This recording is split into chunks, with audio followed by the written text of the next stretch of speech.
Né en Syrie, au cœur d'une tribu bédouine, dans des conditions extrêmes, Moed était destiné à devenir berger. Sur le papier, son histoire n'aurait jamais dû exister. Vous ne le connaissez probablement pas, et pourtant Moed Altrad fait partie des hommes d'affaires les plus riches de France. Vous êtes élu meilleur entrepreneur du monde. Ça me fait rien d'être milliardaire. Ah bon? Parce que je suis né pauvre, j'ai pas oublié d'où je viens, donc l'argent c'est vraiment pas mon souci. À ce moment-là, Moed est candidat pour devenir le prochain maire de Montpellier. Et il a accepté qu'on le suive pendant 24 heures au cœur de l'une des périodes les plus importantes de sa vie. Souvent, on me demande, Silouane, c'est qui l'entrepreneur en France qui t'inspire le plus? Et bien cette personne, on va la découvrir aujourd'hui. Parce qu'aujourd'hui, on va tourner un 24 Hour With avec Moed Altrad, l'un des plus gros milliardaires de France. Il a plus de 70 000 employés, il est présent dans 500 pays dans le monde avec ses 100 entreprises et ses différentes filiales, mais surtout, c'est une personne qui a un destin exceptionnel. C'est la personne en France en tant qu'entrepreneur qui a le destin, je trouve, le plus fou, et même en dehors d'entrepreneur, je pense le plus fou du pays. Il y a Barack Obama qui a demandé et qui a appelé justement directement pour le rencontrer. 1 heure de son temps, normalement ça vaut très très cher, il refuse toutes les interviews, mais aujourd'hui, en exclusivité, il a accepté qu'on passe 24 heures avec lui et qu'on puisse lui poser littéralement toutes nos questions. C'est parti, let's go. J'étais en train de dire à Ryan que je le remercie pour sa confiance parce que je sais que vous refusez la majorité des médias qui vous contactent. Pour pas dire tout, en vrai, tu me disais. Non, je refuse tout aujourd'hui.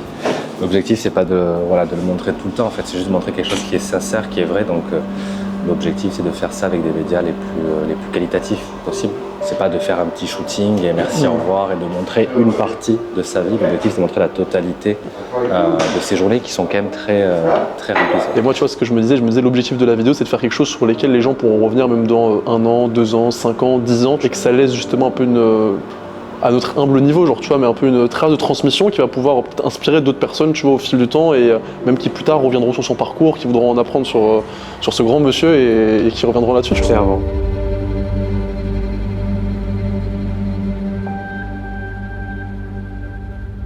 Bonjour Moed. Bah ouais, Ça va bien? Merci beaucoup en tout cas Moed pour c'est un plaisir. accepté. Au revoir. Salut Ariane.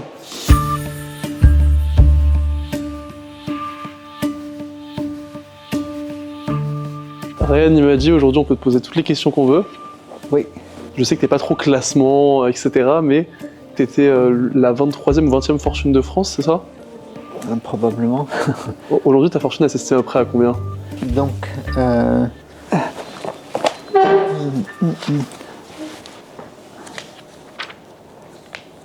il me regarde parce qu'il veut me copier. Ouais, je sais pas, dans les 10 premiers. Ben, je suis le 20e. 21. Ouais, je vois ça. Non, ça c'est le 24. Ouais. Et il y a un peu de progrès. Je gagne une place. Mais c'est indicatif. Mais c'est la fortune professionnelle, c'est-à-dire c'est pas. C'est pas ta fortune personnelle.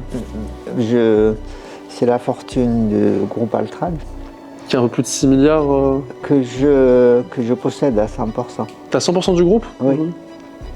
Et il y avait l'État français qui était avec BNP, Crédit Mutuel et un fonds d'investissement Take-Out, il s'appelle.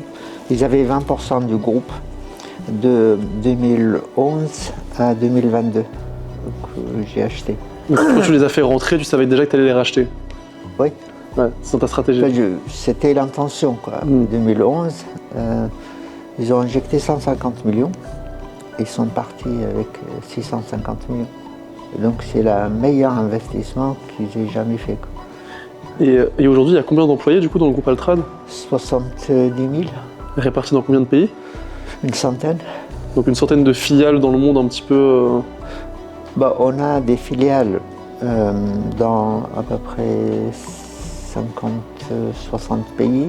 Et le reste, on a des gens. Mais il y a 100 filiales. C'est des commerçants qui vont chercher des affaires. Je sais pas si vous vous rendez compte l'équipe, mais avoir Moed Altrad pendant 24 heures, c'est une dinguerie. Donc je vais vous demander de rester très attentif pendant toute cette vidéo et de vous abonner à la chaîne YouTube si ce n'est pas encore fait. concrètement, ça se passe comment en perso aujourd'hui? Ça veut dire que, par exemple, quand les gens pensent au fait que tu es milliardaire, ils vont se dire, par exemple, que tu as un compte avec 1 milliard d'euros. Ça se passe comment? C'est pas le cas. C'est pas le cas. Mais tu as raison de dire, il y a la personne physique et la personne morale. La personne morale vaut plus que 6 milliards. C'est clair, mais c'est indiqué, tu vois, c'est 6 milliards, 500 millions. Et toi, quand tu vois ça par rapport aux chiffres, est-ce que ça te fait quelque chose ou est-ce que tu es désensibilisé de l'argent et c'est juste un chiffre en fait qui monte, qui baisse? Je suis complètement désintéressé par l'argent. Et pourquoi j'ai pu... le groupe a cru, il y a eu beaucoup de drivers, si tu veux, qui ont fait que, des leviers, qui ont fait que le groupe, sur 40 ans, n'a jamais perdu d'argent. C'est dingue. Ça n'existe pas sur Terre, je peux te dire, y compris les très grands, notamment les banques. Et il ne faut pas que tu aies en gros une seule gamme de produits, il faut que tu diversifies. Et là, je reviens sur ta question, que fait Altrad? La majorité des gens qui me connaissent, ils disent qu'il fait de l'échafaudage. Mais aujourd'hui, c'est 5% du total du chiffre d'affaires. Donc l'échafaudage est devenu marginal, mais essentiel. Donc partant de l'échafaudage, on est dans l'énergie renouvelable, on est dans l'énergie fossile et on est dans l'énergie nucléaire. D'accord ? On est un des plus grands intervenants au monde de l'énergie nucléaire. Okay. Ça représente à peu près 30% du chiffre d'affaires, c'est-à-dire 2 milliards chaque année. Et le reste, c'est le matériel pour la construction. Donc grâce à la diversification en fait, que vous avez fait aujourd'hui, ça fait que même quand le marché il bouge, en fait, vous arrivez à mettre le focus sur une des branches de l'activité qui fait que vous n'êtes pas affecté à 100% par un seul secteur. C'est ça, mais ça se fait naturellement. Et petite question, qu'est-ce que les gens imaginent de toi, tu dirais, qui est complètement faux? Quand on pense à un milliardaire, quand on pense à quelqu'un comme ça. Je pense que tu veux ils pensent que je suis un type qui vit dans l'opulence, etc. C'est absolument pas mon cas. J'ai que cette maison que j'ai achetée 700 000 euros il y a 25 ans. Mais j'ai pas d'autre maison. Okay. Et j'ai toujours cherché une maison qui soit à côté de mon lieu de travail pour éviter les déplacements et l'optimisation de mon temps.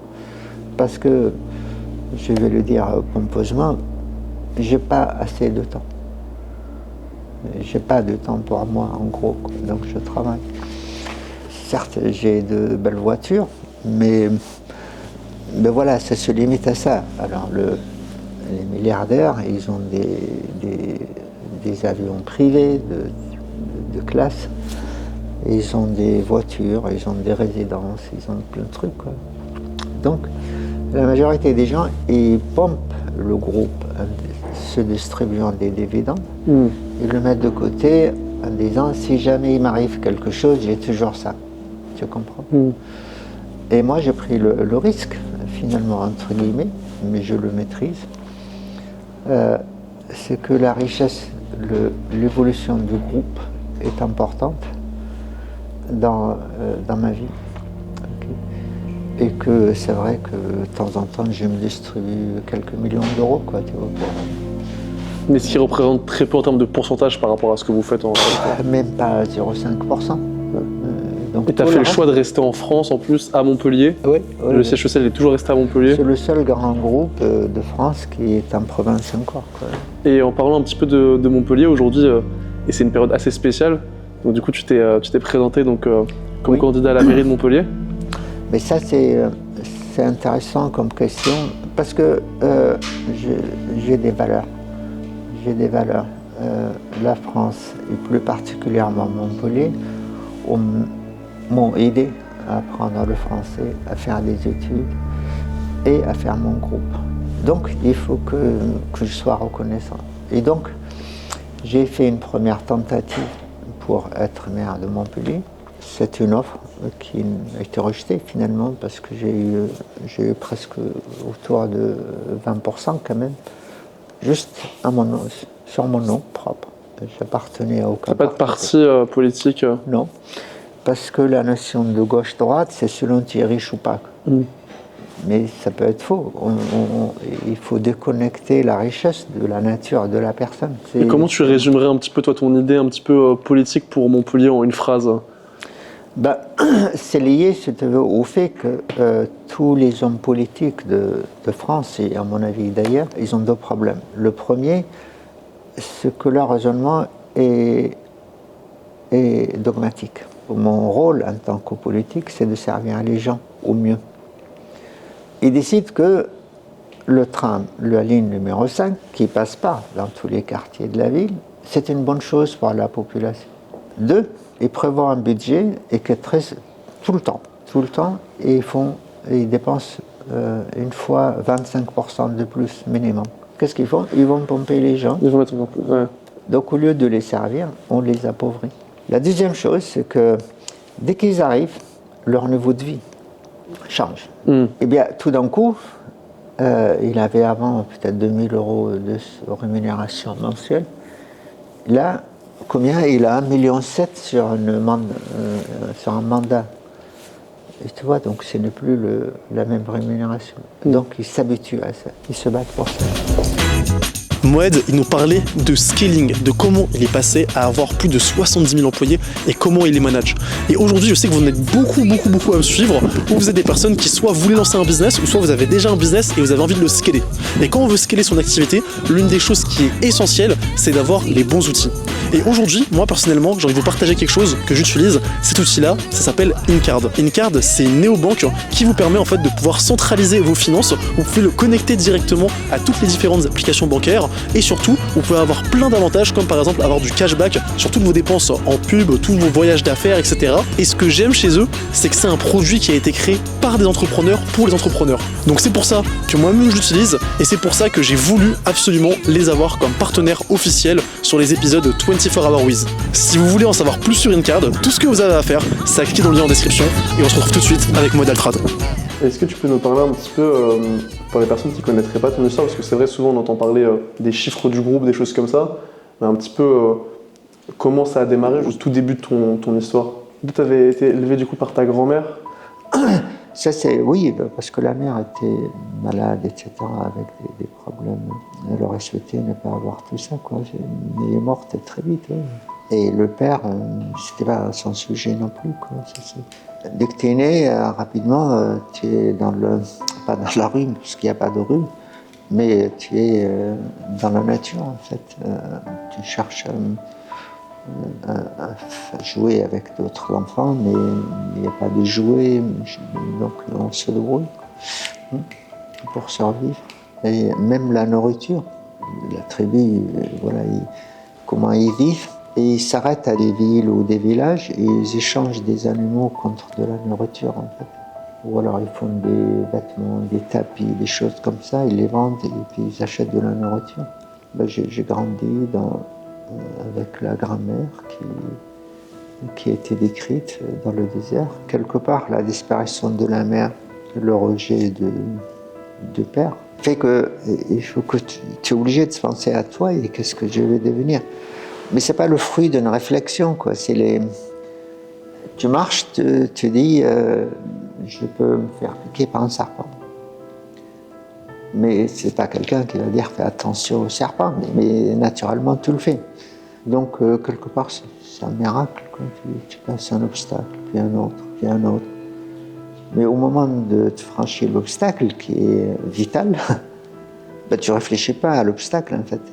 Tu cherches à sauver ta peau, quoi, c'est tout. Et après, tu passes à autre chose. Comment ça s'est passé un petit peu l'école déjà pour toi là-bas? L'école, dans un premier temps, il n'y avait pas d'école. En fait, il y avait ce qu'on appelle l'école coranique, où au gré des déplacements de la tribu, il y a un homme qui s'improvise au professeur et il te fait réciter les versets du Coran.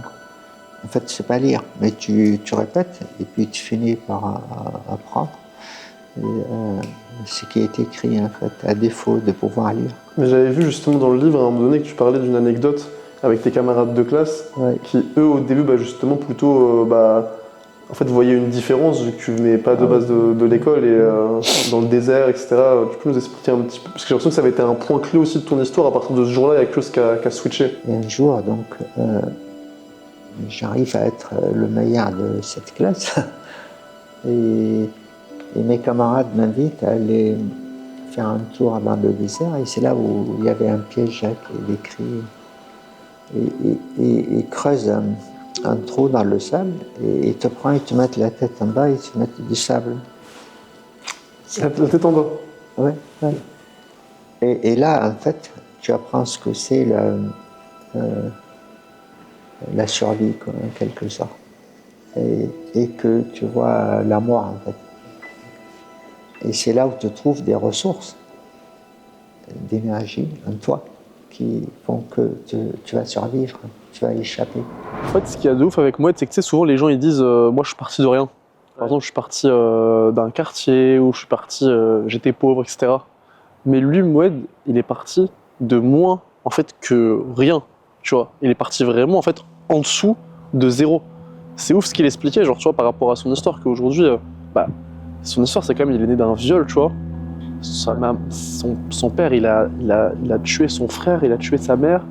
Les élèves qui étaient avec lui à l'école, ils ont essayé de le tuer aussi en lui mettant la tête dans le sable, justement à l'envers comme ça pour essayer de le tuer. Sa grand-mère, elle lui disait qu'il sera berger toute sa vie, il savait ni lire ni écrire. Et malgré tout ça, au fond de lui, il y avait quelque chose dans son âme qui faisait qu'il était vraiment dans un mode survie quand il est né, c'est ce qu'il a dit. Et je pense qu'après, genre tu vois, on va en parler, mais je pense que du coup, le fait après de développer une boîte, de tout ça, etc., ça paraît pas du tout difficile comparé à ce qu'il a déjà vécu, genre tu vois, c'est pas des vrais problèmes. Et il a gardé, tu sens une bonté, quelque chose, et tu vois dans ses yeux, je sais pas si t'as remarqué, mais il y a quelque chose de profond, il y a quelque chose de spécial, tu vois. Et je pense que tout ça, ça vient bien sûr de son parcours, et tu vois, aujourd'hui, tu vois, dans la vidéo, je me sens un peu comme si j'avais une responsabilité de pouvoir vraiment l'aider à transmettre le plus possible, et c'est la première fois, je pense, de tous les épisodes où j'ai un peu une sorte un peu de stress, genre tu sais, de pas faire assez bien. J'ai vraiment à cœur pour les gens qui nous suivent de faire la meilleure vidéo possible, tu vois. À ce moment-là, Moued avait quelques rendez-vous à gérer, mais surtout, il était en train de planifier sa journée. Ce moment-là, le matin, c'est l'une des choses les plus importantes pour lui. Bon l'équipe, maintenant qu'on en sait un petit peu plus sur l'histoire de Moued, et notamment sur ses débuts, on va revenir après sur toute l'évolution de son groupe et les stratégies qu'il a pu employer pour en arriver là.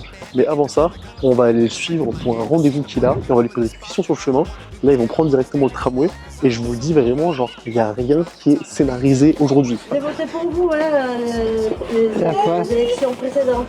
Je crois en vous. Et ce qui me choque, je pense que c'est la personne qu'on a rencontrée qui est la plus riche de tout le monde. Si on prend tous les guests qu'on a eu depuis le début du média et qu'on les met tous ensemble combinés, ça fait même pas un quart de Moued Altrad, et pourtant il est vraiment simple. Et c'est le N'Golo Kanté des milliardaires.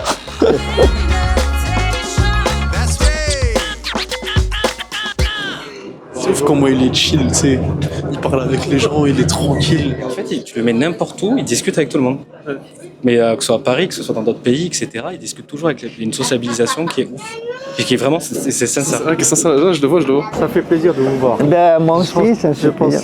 Ça va, à part ça, tout va bien? Ça va, il y a beaucoup de travail, beaucoup de choses à faire dans la vie, et notamment la campagne qui est chronophage. Mais ça mérite d'être vécu. Et après, le résultat dépend de la population. Et notre rôle, là, depuis des mois, c'est d'essayer d'expliquer nos intentions et notre programme, en espérant que le message passe.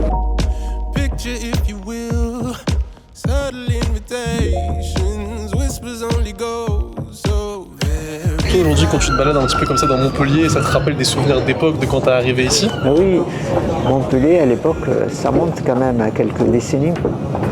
C'était 30 000 habitants. Là, 30 000? Oui. Aujourd'hui, c'est combien?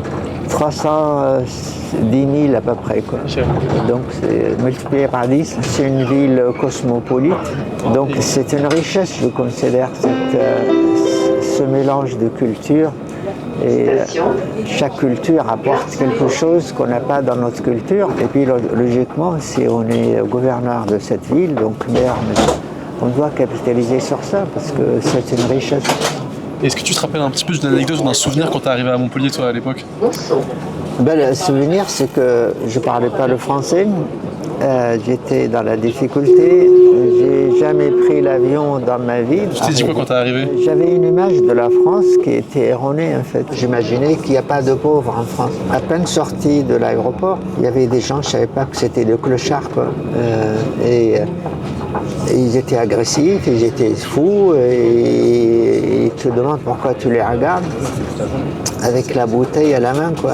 Toi tu t'imaginais c'était un... C'est un pays d'accueil, personne n'est pauvre, tout le monde vit convenablement quoi, tu vois.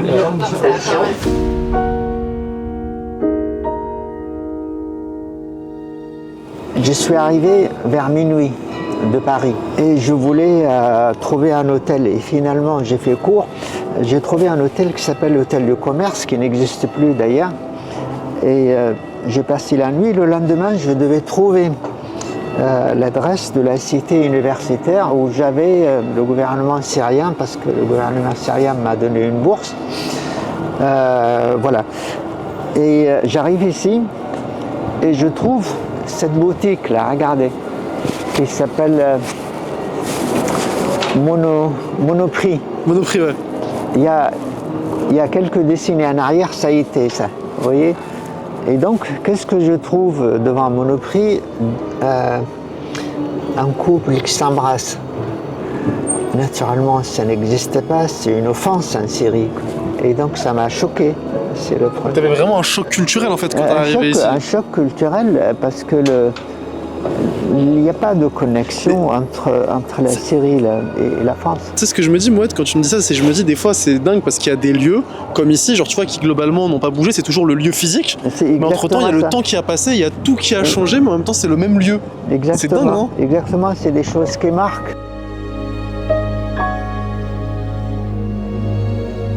Tu peux nous expliquer un petit peu là où est-ce qu'on est, ce qui est en train de se passer? Alors là, on est à la permanence de campagne. Donc la permanence de campagne, c'est ouvert du lundi au samedi. L'objectif, c'est d'accueillir les Montpelliérains qui ont des questions. N'importe qui peut venir ici et parler avec lui. Ouais, absolument, ouais. C'est le truc de dingue. C'est ouf. Ouais, c'est ouf, ouais. Mais en général, moi je m'y connais pas spécialement dans la politique de base. Est-ce que tous les partis font ça ou c'est quelque chose qui se fait généralement Non, ça se fait pas. En fait, normalement, les candidats laissent des personnes. Les personnes accueillent, on va dire, les gens qui viennent les voir. Là, Moued, il s'est mis à sa place, vers le bureau, et puis il discute avec les gens. Ouais. Oh, c'est toi. Ouais. C'est plutôt rarissime. C'est plutôt même... moi, j'ai jamais vu. Parce que, qu'est-ce qu'on peut faire avec cette contrôle? Beaucoup de choses. Vous le savez. Beaucoup de choses. Vous le savez d'abord. Et toi, du coup, Ryan, là maintenant, ça fait un petit moment que tu travailles avec Moued. Qu'est-ce que tu as pu remarquer justement chez lui en bossant au quotidien qui t'a étonné par rapport à ce que tu pensais de base peut-être? Sa force de travail. Je ne l'ai jamais vu s'énerver, il est toujours posé, les rendez-vous c'est toujours carré. C'est sa force de travail, plus son calme, qui font, je pense, qu'un entrepreneur peut réussir, ouais, clairement. C'est un truc de dingue. Et il est tout le temps connecté en plus, c'est ce qu'on disait là tout à l'heure. Des fois, tu peux prendre. Moi j'ai vu des fois à 6h du matin, je l'avais envoyé un message, il répond directement. À 1h du matin, il répond tout le temps. Le travail, ça occupe quelle place dans sa vie, toi, je dirais, maintenant que tu le connais bien? Il a quand même un bon équilibre. Avec sa famille, ses enfants. Il dit que souvent il faut faire un équilibre des deux, donc c'est vrai qu'il a sa maison à côté de son siège social, c'est qu'il peut aller faire un aller-retour et avoir un temps avec sa famille. Sa famille est pour lui très importante. Justement, il y a une question que je me pose par rapport à ça, c'est au niveau de l'éducation des enfants. Tu vois, genre je me dis, quand t'es milliardaire, donner à tes enfants le goût du travail et une bonne éducation, c'est un vrai sujet. Hein. Parce que toi, par exemple, tu peux avoir réussi parce que justement t'es parti de rien, t'as dû te faire, t'as eu tout ça, etc. Mais comment tes enfants qui ont grandi avec tout, tu leur transmets ces valeurs-là? La transmission, c'est un sujet qui est hyper important pour Moued. Et c'est justement pour ça que quelques minutes après, on allait se rendre dans un lycée pour qu'il puisse y partager son parcours et répondre aux questions de tous les étudiants. Mais avant ça, je voulais parler avec Moued de l'une de ses passions, l'écriture. Toi, t'écris beaucoup de livres aussi, du coup. J'ai écrit 4 romans et avant ça j'ai écrit 2 livres de management, de gestion. T'as remporté un prix Goncourt, j'avais vu aussi. Oui, j'ai été coup de cœur du comité Goncourt et j'ai été aussi sur la liste de Renaudot.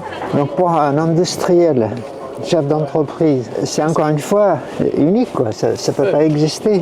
Et t'es arrivé en France, du coup tu maîtrisais pas du tout la langue et tu venais d'une famille en plus où ta grand-mère, tu me disais tout à l'heure, elle savait ni lire ni écrire.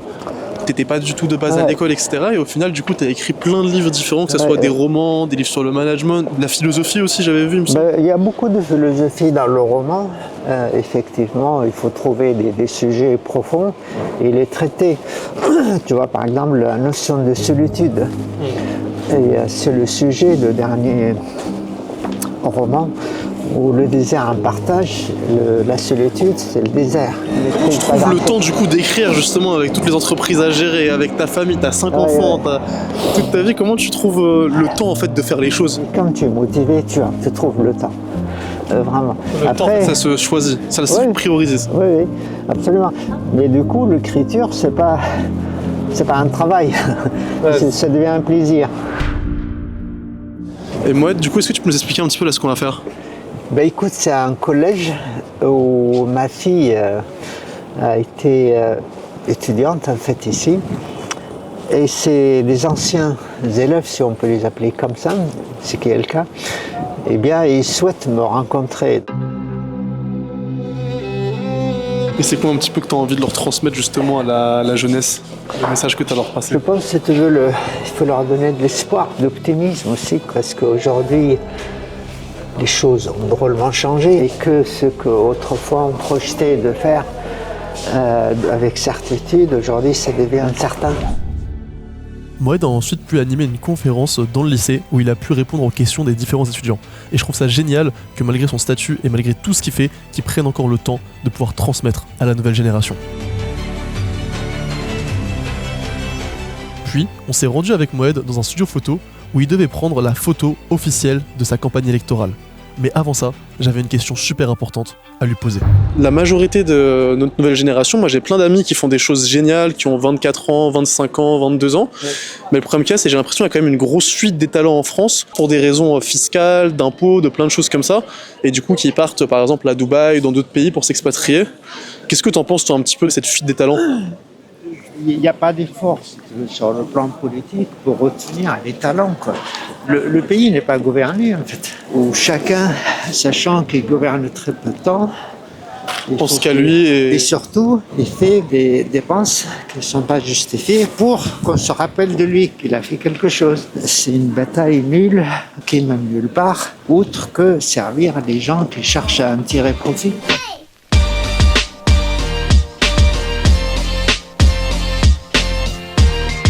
C'est quoi l'importance de la photo justement dans ce contexte-là? La photo, c'est l'image du candidat et les gens, dans une élection, ils votent pour le candidat. Donc elle doit être naturelle en même temps, pas des photos, comme on peut dire, modifiées ou avec de l'IA, une vraie. C'est pour ça qu'on l'amène chez un photographe professionnel. Qu'est-ce qui fait qu'il arrive justement à gérer toutes ces choses en même temps, en parallèle? C'est quoi la qualité qu'il a qui permet de faire ça? C'est le fait de déléguer. Et c'est-à-dire que c'est un grand chef d'orchestre qui, dans chaque domaine, par exemple dans chaque filiale, dans chaque pays, va prendre quelqu'un qui est ancré territorialement, qui maîtrise le sujet et il se repose sur lui. Et dans sa gestion, je dirais, il est toujours calme ou des fois il pousse un peu des coups de gueule ou il est comment en réalité en back-end? Alors, bien sûr qu'il pousse des coups de gueule, mais c'est des coups de gueule à la Moed Altrad. C'est-à-dire c'est toujours quelque chose de sobre. La phrase ou le regard suffisent... Il arrive à se faire comprendre.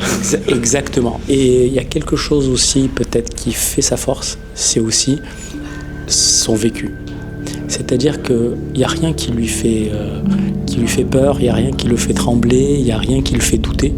Et peut-être ça vient de son passé. Quand on arrive, quand on a un passé comme on l'a, tout est réussite dans la vie. Le fait de se réveiller le lendemain matin, c'est une réussite en soi. Ce n'est pas le succès, ce n'est pas l'argent, il ne court pas derrière, parce qu'il le disait, moi j'avais peur juste de me faire mordre par un serpent quand je dormais le soir. Et ça c'est quelque chose qui peut-être qui lui apporte cette fameuse force que je vous disais de ne jamais être abattu par quoi que ce soit. La vie continue. Moi, j'ai envie de parler avec toi un peu plus de la partie maintenant business. Comment on gère 70 000 employés? Il y a deux types d'organisation, si tu veux. Il y a l'organisation qu'on appelle hiérarchisée. Hiérarchisée, tu as plein de couches. Et à chaque couche, de up, comme on dit, jusqu'à down, hein, ça a un avantage, c'est que le gars là-haut, il contrôle tout.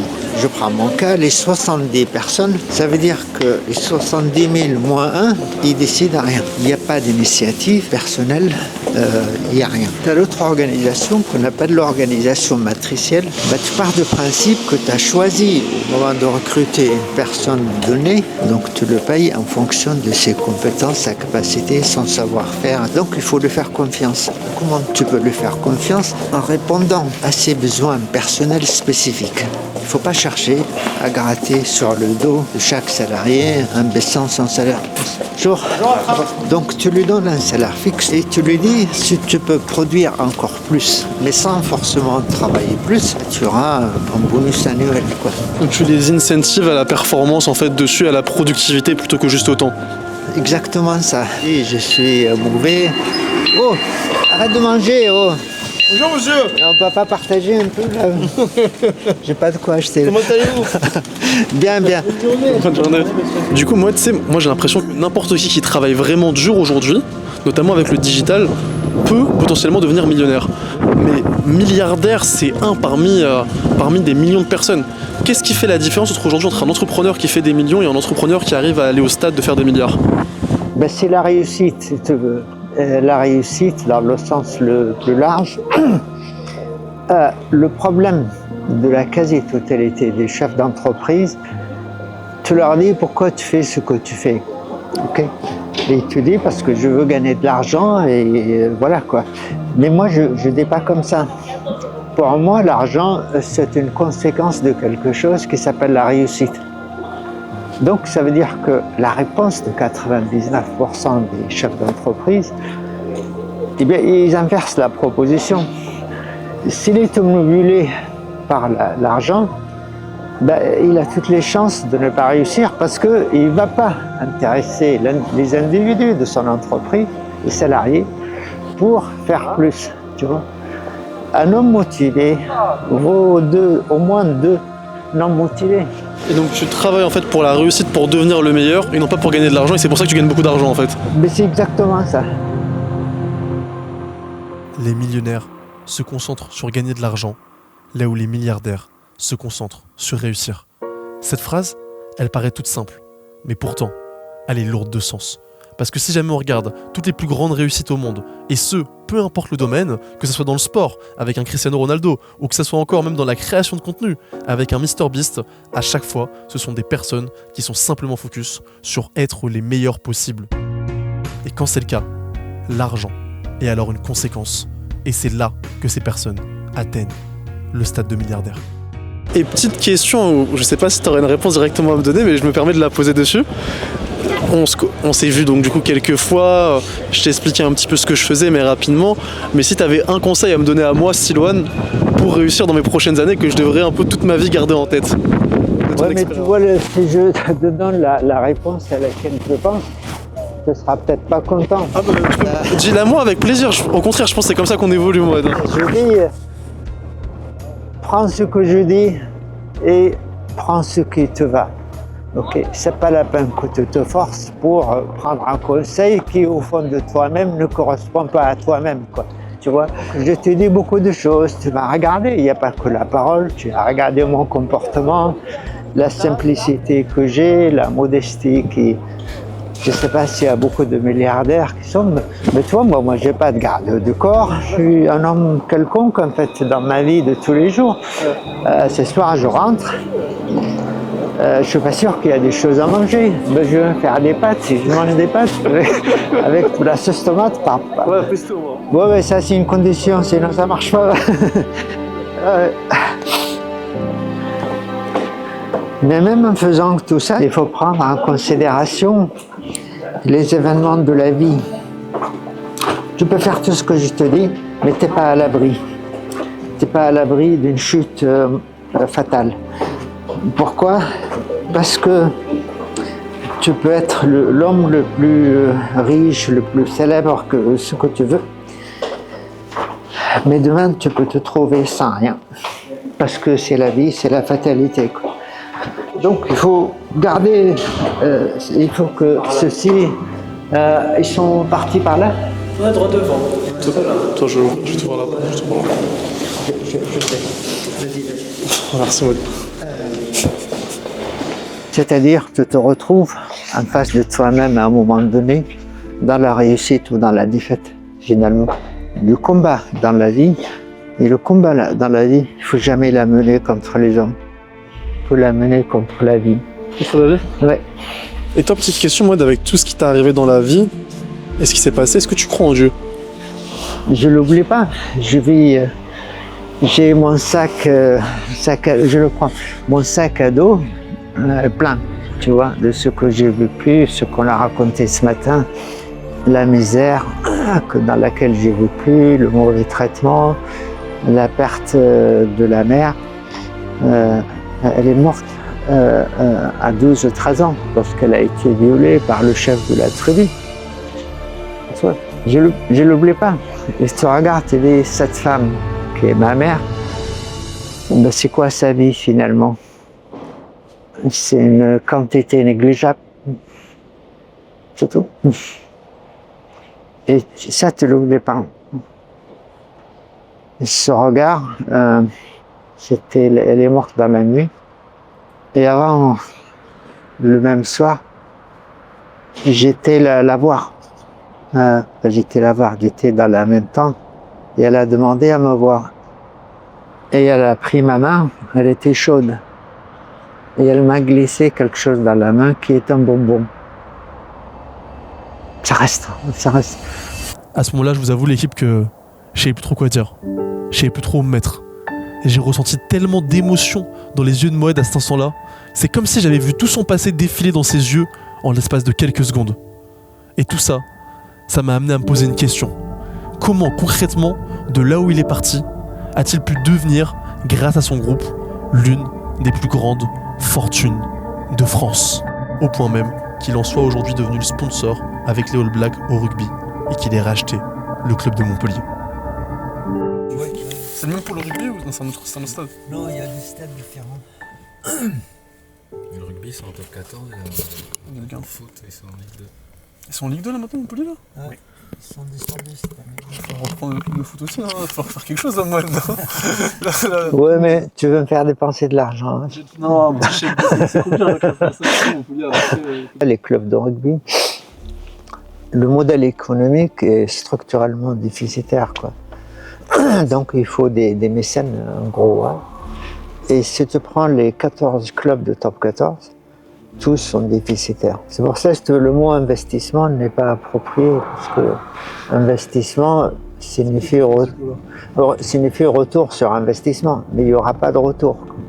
Et je me rappelle, c'est pour la petite anecdote, moi, quand on s'était rencontrés la première fois, c'était au petit déjeuner du Plaza Athénée, et je t'avais demandé qu'est-ce que tu faisais aujourd'hui.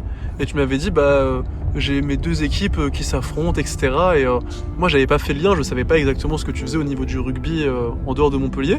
Et après, je vais sur internet, et je vois qu'aujourd'hui, c'était l'équipe de France contre les All Blacks.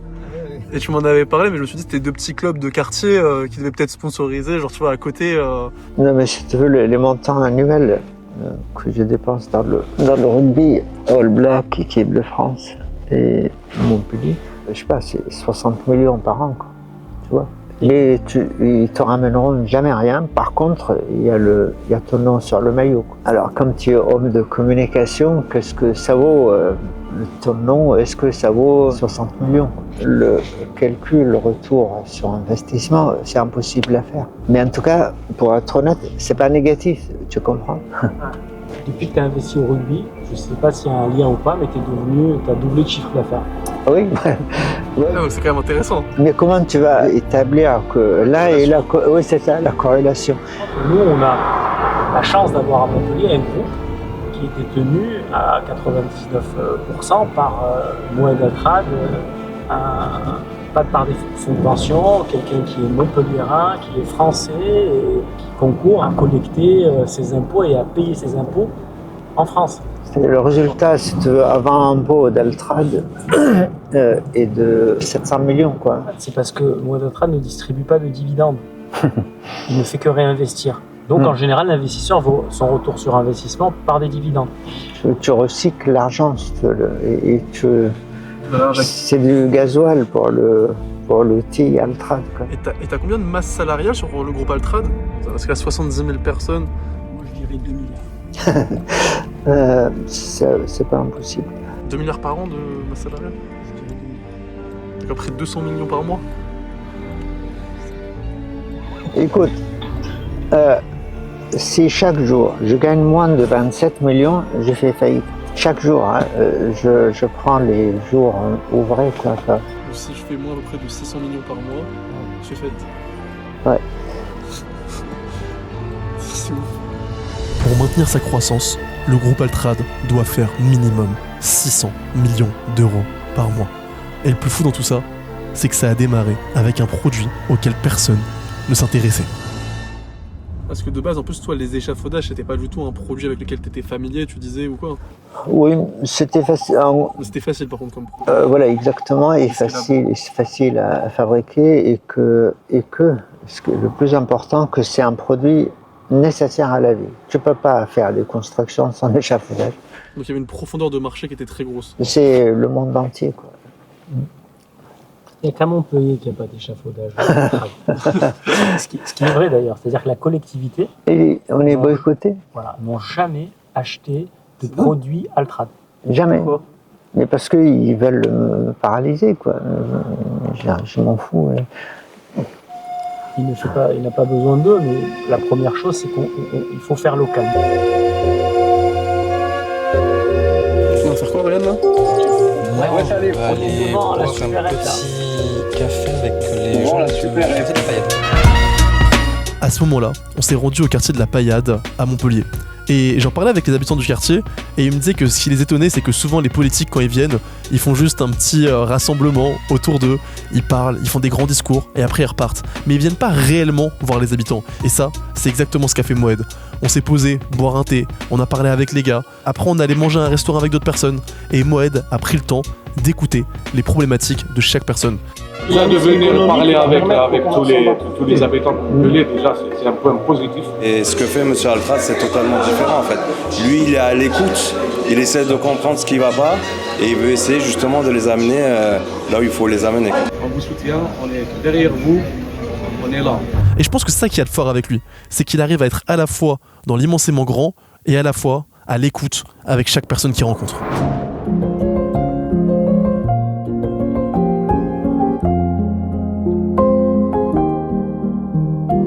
Pour finir un petit peu, déjà merci beaucoup de nous avoir laissé passer toute la journée avec toi. Sachez que c'est un vrai plaisir, hein, parce que vous êtes sympa. Bon, on essaie. Non mais vraiment sympa. Quoi. Merci, mais on voit des journalistes et ils font des choses comme ça. Moi je suis pas un journaliste, moi je suis un entrepreneur, je suis juste quelqu'un qui est curieux et qui veut apprendre avec des gens. Des gens des médias tels que la presse, eh bien ils te descendent. Non mais ça, mais tu sais que moi j'en parlais avec Ryan, j'étais choqué, hein, vraiment, je le dis à la caméra et tout. Je lui disais, je dis pas ça parce que t'es là ou quoi, mais je le pense sincèrement. Ouais. J'étais choqué qu'avec le parcours que t'as, du manque de respect, j'ai trouvé de certains journalistes, de choses, du manque de considération, je trouvais que c'était... Ouais, du manque de respect en fait, tout simplement, il n'y a pas d'autre terme, tu vois. Et justement, je trouvais qu'il y avait un peu une injustice à ce niveau-là, et c'est aussi pour ça que je voulais qu'on puisse faire cette vidéo, pour aussi qu'on puisse se rendre compte réellement de ton quotidien, réellement de quitter, parce que quand on voit comme on a passé la journée ensemble, c'est pas des choses qu'on peut prévoir, qu'on peut scénariser ou qu'on peut raconter comme dans un podcast, mais c'est la vraie vie, c'est la vraie réalité du terrain, tu vois. Oui, ça impacte davantage d'ailleurs les gens, ils veulent voir. Le concret. Le rencontrer, voir la vraie vie d'un type comme moi. Et finir un petit peu, ça serait quoi vraiment, aujourd'hui moi ce que je peux faire à mon humble niveau, c'est contribuer à te donner une plateforme pour pouvoir faire passer justement un message. Ça serait quoi la chose la plus importante que tu aimerais que chaque personne qui regarde cette vidéo retienne? Je sais pas comment te dire, c'est que on peut vraiment avoir connu les pires des choses de la vie et survivre dans la durée finalement. Mais malgré tout, c'est un cheminement que j'ai décidé d'entreprendre finalement, et j'ai décidé d'aller jusqu'au bout de ce cheminement. C'est-à-dire il n'y a pas de repos finalement. C'est de rester en haut de la montagne par exemple, de l'échelle. Et il faut faire ça. Sinon, à un certain moment, on glisse, on tombe. Je pense que c'est ça.